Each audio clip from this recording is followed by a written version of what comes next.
Bonjour. Dans cette série, on va parler de l'immunité spécifique acquise ou bien adaptative à médiation cellulaire. Donc, toujours, on va faire un petit rappel. Donc, lorsque notre corps est attaqué par des antigènes endocellulaires, cette fois-ci, ce sont les lymphocytes T4 qui vont activer d'autres cellules lymphocytaires. Et là, il s'agit des lymphocytes T8. Donc, bien sûr, l'activation est effectuée grâce à des substances ou bien des médiateurs chimiques. Et une fois le lymphocyte T8 est activé, bien sûr, il va se différencier en lymphocytes, bien sûr, T8 mémoire, toujours, et des lymphocytes T8 tueurs, ou bien cytotoxiques, ou bien les lymphocytes TC. Voilà les lymphocytes T8 mémoire. Et voilà les lymphocytes TC, ou bien les lymphocytes T8 cytotoxiques. Et bien sûr, ces lymphocytes T8, ils sont destinés pour attaquer les antigènes endocellulaires, comme par exemple le cas des virus, ou bien dans le cas des cellules cancéreuses, ou bien des cellules infectées par des antigènes endocellulaires. Donc là, une fois les cellules ou bien les lymphocytes TC, ils vont tuer ou bien ils vont détruire ces cellules infectées, le macrophage ou bien les cellules phagocytaires, ils vont éliminer les débris de ces cellules infectées. Voilà ce petit rappel. Et là, on parle bien sûr, lorsqu'il y a intervention des lymphocytes T8, on parle de la réponse immunitaire à médiation cellulaire. Toujours, bien sûr, l'immunité spécifique acquise ou bien adaptative. Et lorsqu'on a parlé des antigènes extracellulaires, comme le cas de la toxémie ou bien la septicémie, là, on parle des lymphocytes B, bien sûr qui se divisent en deux types, les lymphocytes B mémoire et les lymphocytes B sécrétrices d'anticorps, ou bien les plasmocytes. Mais là, on parle de la réponse immunitaire à médiation cellulaire, c'est-à-dire destinée pour détruire les antigènes endocellulaires, les antigènes qui attaquent les cellules. Donc, on passe directement au premier exercice. Le médecin allemand Robert Koch a pu isoler la bactérie responsable de la tuberculose. C'est une maladie bien sûr mortelle. Une vingtaine d'années plus tard, les chercheurs Calmette et Guérin ont pu isoler l'anatoxine correspondante au vaccin BCG. L'anatoxine, bien le BCG c'est anti-bactéries de corps, c'est-à-dire ces bactéries-là ou bien ces bacilles responsables de la tuberculose. Pour déterminer la voie immunitaire qui intervient dans la lutte contre les BK, et lorsque je dis BK, c'est bacilles de corps, on a réalisé une série d'expériences sur des cobayes. Donc pour la première expérience, pour la première souris, toujours une souris saine, après 30 jours, cette souris injectée par les bacilles de corps, il va mourir. Donc, qu'est-ce qu'on va conclure? Que ces bacilles de corps sont des bactéries tueuses, bactéries mortelles. Et bien sûr, cette souris-là, elle n'est pas immunisée contre ces bactéries-là. Et là, la réponse, la souris meurt car elle est injectée par des bacilles de corps, ces bactéries tueuses, et cette souris, c'est-à-dire la souris numéro 1, n'est pas immunisée contre ces bactéries-là. On ne l'a pas vaccinée par le BCG, par le vaccin anti-bacilles de corps, anti-tuberculose. Et on va voir ça de plus près pour la deuxième expérience. On a injecté cette souris 2 par le BCG. C'est quoi BCG? C'est le vaccin qui est réalisé par les deux chercheurs, Calmette et Guérin. D'accord? Et c'est ce vaccin-là, une fois on l'a injecté à ces souris-là, on va laisser ces souris pendant 30 jours et après on va les injecter par les bacilles de corps. Est-ce qu'ils vont mourir? Bien sûr que non, parce que la souris 2 il est immunisé contre les bacilles de Koch. Il est immunisé par quoi? Par ce BCG, par ce vaccin anti-BK. C'est anti-BK. BK, c'est quoi? C'est bacille de Koch, la bactérie responsable de la tuberculose. On passe à la deuxième expérience. On a injecté la souris 2 par le BCG. Donc voilà le résultat de l'expérience, ou bien l'interprétation de l'expérience 2. L'injection de la bacille de Koch après 30 jours, la souris elle reste vivante. Voilà la réponse. La souris 2 reste vivante, même si on l'a injectée par les bacilles de Koch, car cette souris-là, elle est immunisée contre ces bacilles par le BCG, par ce vaccin-là. Voilà l'expérience 3. On va injecter le BCG à une souris 3. Après, on va laisser cette souris pour qu'il y ait une réponse immunitaire de la part du corps de la souris. On va prélever le sérum et on sait que le sérum, il renferme des anticorps. Mais est-ce que ces anticorps, ils vont arriver à détruire ces bacilles tétaniques? C'est ça ce qu'on va voir à partir du résultat. Là, on voit la mort de la souris. Pourquoi? Parce que même si on l'a injecté par le sérum prélevé de la souris 3, et on l'a injecté en même temps par la bacille du corps, le bacille de corps, et la souris, il va mourir. Pourquoi? Parce que les anticorps prélevés de cette souris 3 n'arrivent pas à détruire ce bacille de corps qui est du genre endocellulaire. Donc voilà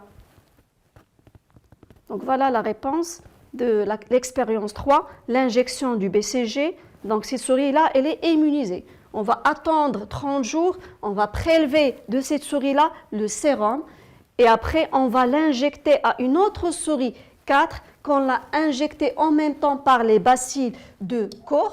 Donc voilà sérum et bacilles de Koch. Et lorsqu'on dit sérum, donc ce sérum-là, il renferme des anticorps spécifiques.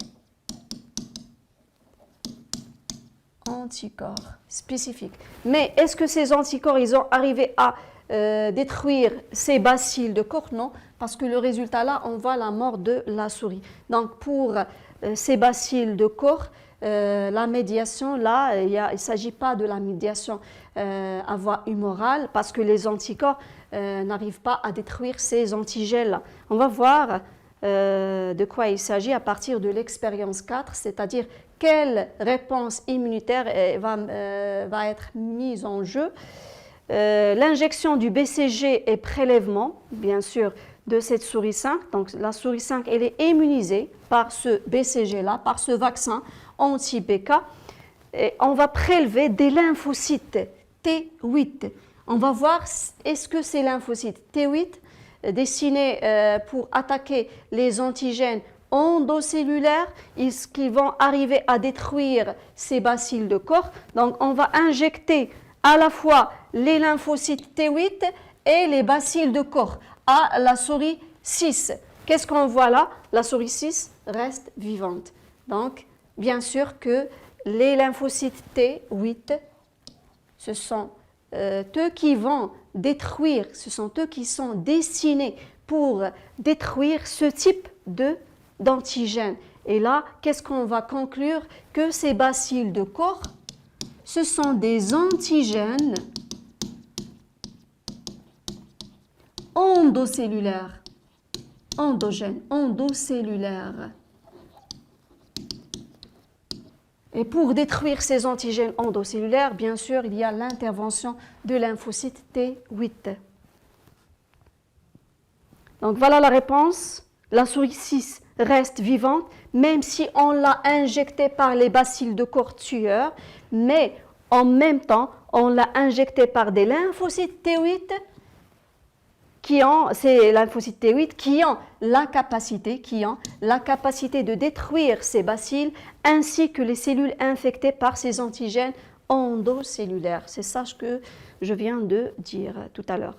Donc la réponse, donc là, lorsqu'on a parlé des lymphocytes T8, Et les lymphocytes, bien sûr, T8, ils vont se différencier en deux types, les lymphocytes T8 mémoire et les lymphocytes TC, ou bien ces lymphocytes tueurs qui vont détruire grâce à ces substances, qui vont libérer ces substances cytotoxiques, qui vont détruire et lyser ces cellules infectées par ces antigènes endocellulaires. Et là, les bacilles de Koch, ce sont des antigènes endocellulaires.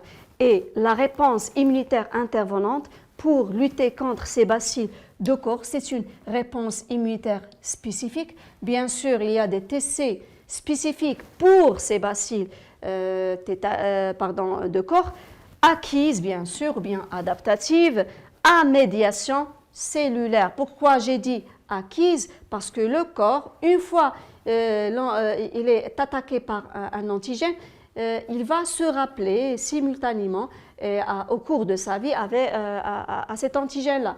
Et l'autre attaque par le même antigène, il a déjà acquis cette capacité, il a déjà sécrété, soit pour la médiation cellulaire des anticorps, soit pour le cas de la médiation humorale des anticorps, ou bien dans le cas de la médiation cellulaire des lymphocytes TC.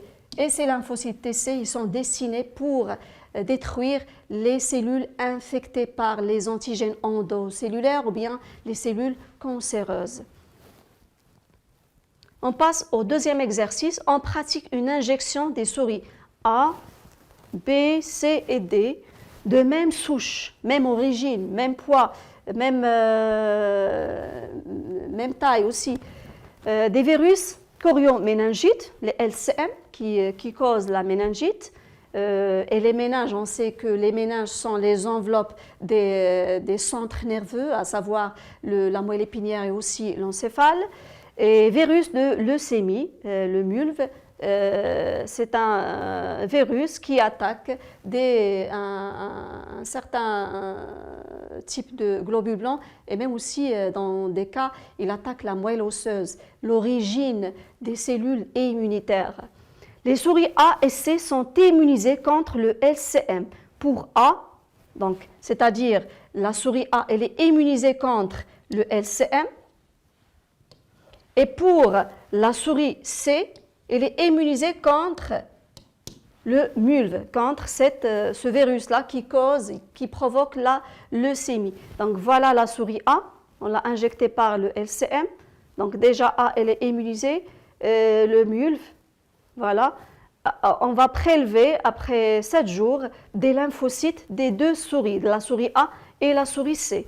Donc, deuxième lot de souris, c'est-à-dire la souris B et la souris D. La souris B, on va injecter des lymphocytes de A, c'est-à-dire ces souris A, ils sont déjà immunisés contre le LCM. Donc, les lymphocytes injectés, ils vont donner une certaine... là, ils vont par la suite, ils vont aider cette souris à dépasser cette maladie-là. Mais pour les lymphocytes injectés pour la souris D, on l'a injecté par les lymphocytes prises de ces souris C, mais ces souris D, on les a injectées par le virus LCM. Donc, pour la souris B, pas de problème, elle est immunisée contre le LCM, une immunité qu'on l'a donnée immédiatement grâce à ces lymphocytes. Mais pour la souris D, on l'a injectée par des LCM, par des virus LCM, et elle est immunisée contre le MULV. Par quoi? Par ces lymphocytes qu'on a pris ou bien qu'on a prélevé des souris C. Et ces souris C, ils sont immunisés contre le MULV et pas contre le LCM. Donc la souris B, elle est immunisée contre le LCM. Voilà. Mais pour la souris D, elle est immunisée contre le MULV. Mais pour le LCM, c'est non, elle n'est pas immunisée contre le LCM. Pour les questions, sur quelle souris on a effectué les observations représentées par le document ci-dessous?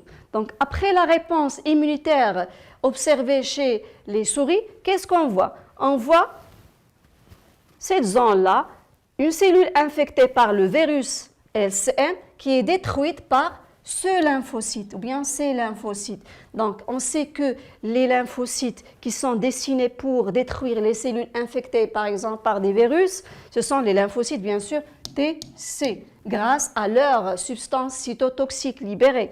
Et là, la souris qui est immunisée et qu'on va voir cette réaction ou bien cette réponse immunitaire, bien sûr, c'est la souris B. C'est elle qui est immunisée contre le LCM et pas la souris C. Détruire le type de lymphocyte qui intervient dans la destruction des cellules infectées par le virus LCM, bien sûr, je parle des lymphocytes TC et là, je parle de la réponse immunitaire à médiation cellulaire réalisée par ces lymphocytes.